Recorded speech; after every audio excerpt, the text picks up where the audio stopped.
Hello, good evening everyone. Actually कल मैंने 3 बार try किया था, लेकिन कुछ टेक्निकल गड़बड़ थी।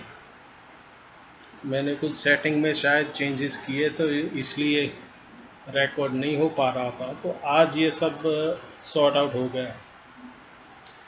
कल मान लीजिए किसी को नोटिफिकेशन आया और ब्लैंक स्क्रीन दिखा है, तो मुझे माफ़ कर दीजिएगा। It was beyond my limit. Sorry, कुछ थी गड़बड़। एनीवेज, ये कल का निफ्टी फ्यूचर है। टाइम फ्रेम है 30 मिनट। और ये कल का बैंक निफ्टी फ्यूचर है, उसकी भी टाइम फ्रेम है 30 मिनट। पहले सप्लाई डिमांड दिखाता हूँ, जो मेरा फेवरेट इंडिकेटर है। I just love supply and demand. उसके अलावा मैं कुछ देखता नहीं हूँ। इसमें तो थोड़े बहुत टॉयज मैंने लगाए हैं, लेकिन सिर्फ सप्लाई और डिमांड हो वो भी इनफ है। Nothing can beat it. अच्छा, तो शुरू करता हूँ निफ्टी फ्यूचर कल की मार्केट। पूरे दिन ऑलमोस्ट, शुरुआत की थोड़ी मिनट छोड़ने के बाद, पूरे दिन ये वीवैप ग्रीन जोन में थी। सिर्फ वीकली रेड है ड्यू टू रिसेंट सेलिंग पिछले कुछ दिनों में, लेकिन उसके अलावा सब ग्रीन था। तो इंडिकेशन तो मिल गया था कि भाई मार्केट ऊपर जाएगा। अब कितना जाता है ये मैं सप्लाई एंड डिमांड से देखता हूँ। आप स्क्रीन के ऊपर देख रहे हैं 30 मिनट का है जो सप्लाई जोन है। 1 आवर का है वो सपोर्ट यानी कि डिमांड जोन है। और सबसे नीचे 30 मिनट का सपोर्ट जोन है यानी कि डिमांड, जहाँ से ये ऊपर चला था। और यहाँ EM का कर्व भी देख लीजिए, यहाँ से घूमकर ये ब्लू हुआ था। That means a bull run. Same is here at this point. RSI, EMA and weighted moving average did a cross. जैसे ही अपवर्ड क्रॉस हुआ तो ये मोमेंटम शुरू हुआ। 3 बजे के आसपास ऊपर से थोड़ा नीचे आया था, लेकिन फिर से यहाँ से सपोर्ट लेके अभी अपवर्ड पॉइंट कर रहा है। मंडे को देखते हैं कैसे ओपनिंग होता है, लेकिन मैं बुलिश हूँ। मेन रीज़न मैं आपको अब दिखाता हूँ। ये 30 मिनट का मैं 1 घंटा कर देता हूँ।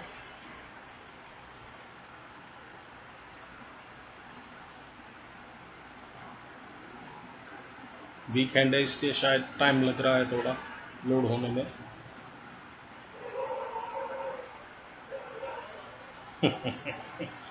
क्या मालूम क्या गड़बड़ है। Come on give me one. हाँ, ये आ गया। तो 1 आवर पे देखो, ये जो लाइट ग्रीन है ये इसको इचिमुको क्लाउड बोलते हैं। जापानीज मेथड है, लेकिन मस्त चलती है अल्गो और उसमें डिसीजन मेकिंग में। जैसे मैंने बोला, ये वीवैप सब सुबह से ग्रीन थी ऑलमोस्ट। बाकी के ये 10 कैन और वो सब है इचिमुको पे। मैं कुछ ज़्यादा थियरी में नहीं पढ़ता, मैं सिर्फ क्या रिजल्ट है वही देखता हूँ। And only that matters. Theory तो कुछ काम की नहीं है, मेरे लिए तो है ही नहीं। मैंने आज तक कोई बुक ना पढ़ी है, लिखने का तो सवाल ही नहीं है, क्योंकि मैं उतना जानता नहीं हूँ। मैं प्रैक्टिकल आदमी हूँ और ज़िंदगी में प्रैक्टिकल ही काम आता है। बाकी थियरी वियरी ठीक है, वो सब जिसको एकेडमिक इंटरेस्ट रहता है वो देखता है। मेरे को कोई एकेडमिक इंटरेस्ट नहीं है। मेरे को सिर्फ एक ही इंटरेस्ट है कि मेरा MTM रेड न हो। ग्रीन हो तो अच्छी बात है, भगवान की कृपा है, लेकिन रेड तो चाहिए ही नहीं। और इसीलिए जैसे ही मेरा ट्रेड उल्टा चलता है और जैसे ही रेड होता है, मैं ब्रूटली यानी कि एकदम क्रूरता से उसको ख़त्म कर देता हूँ। जैसे सड़ी हुई चीज़ को काट देते हैं ना, वैसे ही में मेरा जो रेड MTM वाला यानी कि जो गलत ट्रेड हो रहा है वो जो है उसको मैं वहीं पे काट देता हूँ, उसको मैं कभी बढ़ने नहीं देता। बढ़ता है तो प्रॉब्लम आती है। और दूसरी बात, ये गलत ट्रेड जो है, जो लाल MTM आपका कर रहा है, उसको कभी कैरी फॉरवर्ड मत कीजिए, नेवर। यानी कि 3 बजे आपने लिया और आपको मान लीजिए 15,000 का लॉस है, तो आपने सोचा कि मैं कैरी फॉरवर्ड कर लेता हूँ और कल मैं इसमें शायद कमा लूँगा, लेकिन ऐसा होता नहीं है, वो डबल पैसा लेके जाता है। तो ये धंधा करने का नहीं। अच्छा, back to chart 1 hour Nifty future देख लीजिए। ये नीचे की बॉर्डर जो क्लाउड की है वहाँ से उठ के ऊपर जा रहा है और सिर्फ ये एक छोटा रेजिस्टेंस है इसके लिए 17,915, फिर सीधा ऊपर जाएगा और ये डेली जो है 18,156 वो एक्शन में आएगा बाद में। तो बेरिश तो है ही नहीं, नीचे भी देखो ये कर्व है वो सीधा अप जा रहा है। और मैं आपको एक चीज़ बताता हूँ जो आपको सबसे ज़्यादा हेल्प करेगी। ये मैं अभी डेली में जाता हूँ, ये टाइम फ्रेम है डेली। RSI देखो 60 के ऊपर है, अराउंड 61। जब RSI 60 के आसपास हो तभी भूल से भी शॉर्ट करने का मत सोचिएगा, वो बुलिश इंडिकेटर है।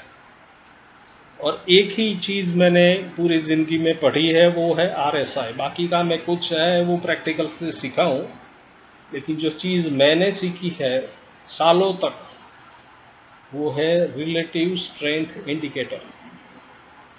और बेबाक से मैं बोल सकता हूँ कि ये होगा और मोस्टली होता है। दूसरी चीज़, जो टेक्निकल ज्ञान है उसका मैं एट प्रेजेंट यानी कि वर्तमान काल जो है उसी में यूज़ करता हूँ। बहुत लोग मुझसे एग्री नहीं होंगे, डजेंट मैटर, लेकिन टेक्निकल एनालिसिस का मैं फ्यूचर के लिए कभी उपयोग नहीं करता। फ्यूचर माने भविष्य, यानी कि टारगेट सेटिंग। इसमें प्रेजेंट में यहाँ पे जो प्राइस है वो आपको दो चीज़ दिखाएगी, ऊपर का रेजिस्टेंस और नीचे का सपोर्ट। मैं कभी एरो मार के मेरा प्रोजेक्शन आज तक मैंने ना कभी किया है ना कभी किसी को दिखाया है। हाँ, सिर्फ बुलिश है या बेरिश, मैं बस इतना बोलता हूँ। बाकी ना मैं अपना टारगेट सेट करता हूँ ना ही नीचे का कोई सपोर्ट मैं माइंड में रखता हूँ। अभी जो हो रहा है उसी का मैं ख्याल करता हूँ, बाकी फ्यूचर के बारे में मैं सोचता ही नहीं कभी। अभी जो है वो है, कल क्या होगा मालूम नहीं। तो better stick to the fundamental of technical analysis rather than making any projection upwards और downwards। अभी जो ये कर्व है वो दिखा रहा है कि अब जाएगा, ठीक है अब जाएगा, लेकिन कल यहाँ तक जा सकता है, फिर नीचे रिट्रेस होगा या फिर यहाँ आके फिर से अपवर्ड जाएगा। ऐसा मैं प्रोजेक्शन ना देखता हूँ ना करता हूँ। अगर आपको मेरी बात ठीक लगे तो आप मान लेना, वरना इग्नोर कर देना, डजेंट मैटर। अभी जाते हैं बैंक निफ्टी। देखिए साहब, ये है आई एम सॉरी, थोड़ा कफ है तो ये बीच बीच में डिस्टर्ब करता है। ये है ना, जितने भी शॉर्ट किया है ना उसको दौड़ाएगा, ऐसा अभी मुझे लग रहा है। उसके बहुत रीज़न है, मेन रीज़न तो ये है कि 30 मिनट का ये जो चार्ट है बैंक निफ्टी फ्यूचर का, उसमें प्राइस जो क्लोज हुई है वो इचिमुकु क्लाउड के ऊपर है and exactly near 30 minute supply zone. उसके ऊपर तुरंत 1 घंटे का सप्लाई जोन है। जो भी है, आपको एक चीज़ याद रखनी के, मैं आपको शॉर्टकट दिखाता हूँ। जैसे ही 38,200 38,200 क्रॉस करे वॉल्यूम के साथ, आपको उसको पकड़ लेना है। बहुत ही सिंपल बात है, ऐसा लंबा लंबा फेंकने का नहीं। 38,200 38,200 को जैसे ही क्रॉस करे और आपको दिखे कि अच्छा वॉल्यूम है, पकड़ लो उसको। वैसे में कभी भी मेरी पर्सनल चीज़ बताता हूँ, जो मैंने बोला वो तो ठीक है, ये देख के बोला, लेकिन मैं कभी भी ब्रेकआउट चेज करता नहीं हूँ। I am a non believer of that chasing thing. मैं हमेशा पुल बैक के ऊपर ध्यान देता हूँ, और पुल बैक ही आपको पैसा देके जाता है, ना कि ब्रेकआउट या ब्रेक डाउन। जितना भी पुल बैक को आप समझोगे, जितनी समझोगे, और समझने के बाद ही आपकी एंट्री है वो प्रिसाइज होगी। जो ब्रेकआउट होता है और आप एंट्री लेते हैं वो परफेक्ट कभी भी नहीं होती, क्योंकि बहुत से फैक्टर उसके ऊपर काम करते हैं, लोअर टाइम फ्रेम का और हायर टाइम फ्रेम का। दोनों टाइम फ्रेम में अलग अलग सप्लाई और रेजिस्टेंस होते हैं, दोनों में सप्लाई जोन और डिमांड जोन अलग होते हैं।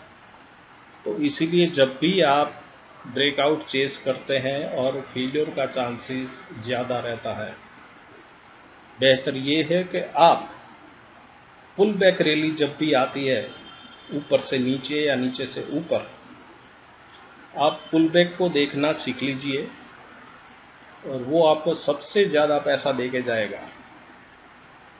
इसके पीछे काम कीजिए पुल बैक के ऊपर, और जितना भी आप आपकी स्किल शार्प करोगे उतने ही आपको प्रॉफिट ज़्यादा मिलेगा, rather than chasing the breakout और ब्रेक डाउन।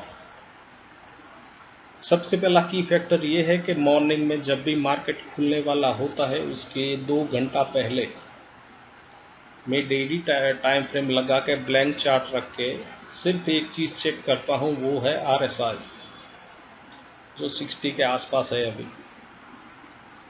वैसे 55 के ऊपर होती है तब मैं शॉर्ट की सोचता ही नहीं हूँ। हाँ, कोई रीज़न मान लीजिए मेजर आ गया और कुछ इधर उधर हुआ तो बात ठीक है, and that factor is beyond everyone's control, उसमें आप कुछ नहीं कर पाते। तो मॉर्निंग में मैं RSI देख लेता हूँ कहाँ है, फिर पिवोट देखता हूँ। देखो, ये मैं अपना सीक्रेट बता रहा हूँ, मेरे स्टूडेंट को तो ये सब मालूम है, मैंने बार बार बोला है उनको। फिर पिवोट देखने का, पिवोट में सेटिंग डेली का रखने का, मोस्टली ऐसा ही होता है।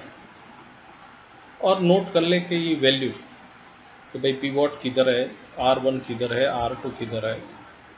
अगर ज़्यादा दिखाता है तो R3 और R4, वैसे ही नीचे S1, S2, S3 और S4। S is for support, R is for resistance. तो ये पिवोट की वैल्यू आपको नोट कर लेनी है, या फिर उसका पिक्चर लेके कहीं पे सेव कर लेना है, सो बार बार आप उसका रेफरेंस ले सकें।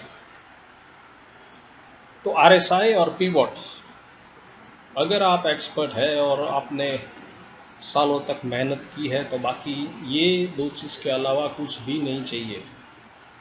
लोग बहुत सी चीज़ नीचे लगाते हैं, PDS, PDL जो भी है, लेकिन ये दो चीज़ से आपको पूरा पिक्चर दिमाग में आ जाता है।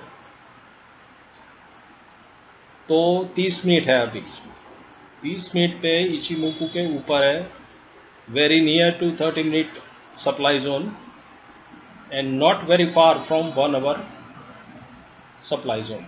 Now I am moving to 1 hour time frame.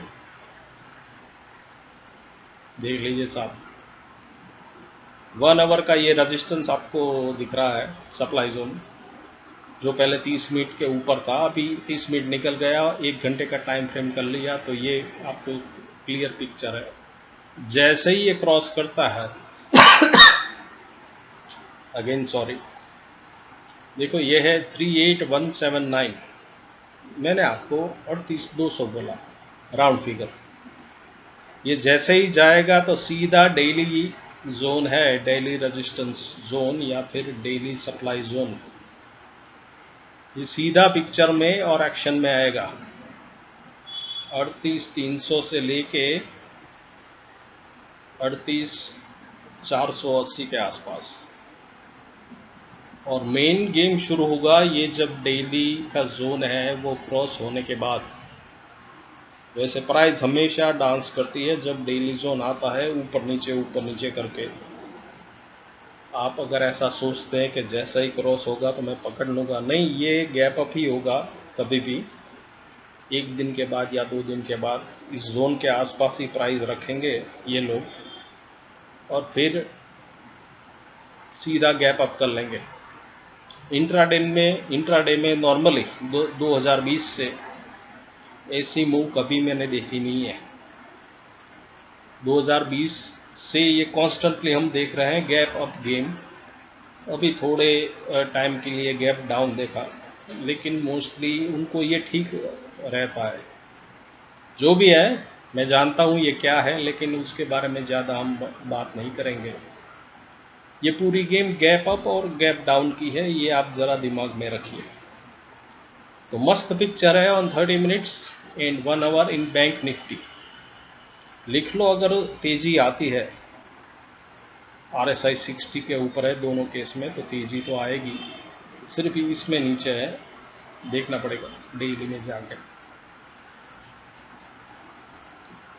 Daily पे ये भी 60 है, वेरी गुड। बैंक निफ्टी भी 60 है और निफ्टी भी 60 के ऊपर ही है। तो फर्स्ट इंडिकेटर है ये तेज़ी का। देखते हैं क्या होता है। मेरी कैरियर में ये सबसे बड़ी और सबसे लंबी स्पीच है। आज तक मैं 16 मिनट तक बोला नहीं हूँ, क्योंकि मैं अपना लिमिटेशन जानता हूँ। I am not a good speaker. तो जितना भी मेरा थोड़ा बहुत नॉलेज है, उसके हिसाब से मैंने ये दोनों का एनालिसिस किया, निफ्टी फ्यूचर और बैंक निफ्टी फ्यूचर का। मैं हमेशा फ्यूचर का ही विश्लेषण करता हूँ और एनालिसिस करता हूँ, except for the one day, that is the expiry day, जहाँ पे स्पॉट का मामला चलता है। बाकी पूरे वीक में या पूरे महीने में ये फ्यूचर का ही लेवल काम करता है। चलो, आपसे इजाज़त लेता हूँ। Thank you very much. Have a nice weekend. Keep smiling and stay blessed. Thank you. Bye bye.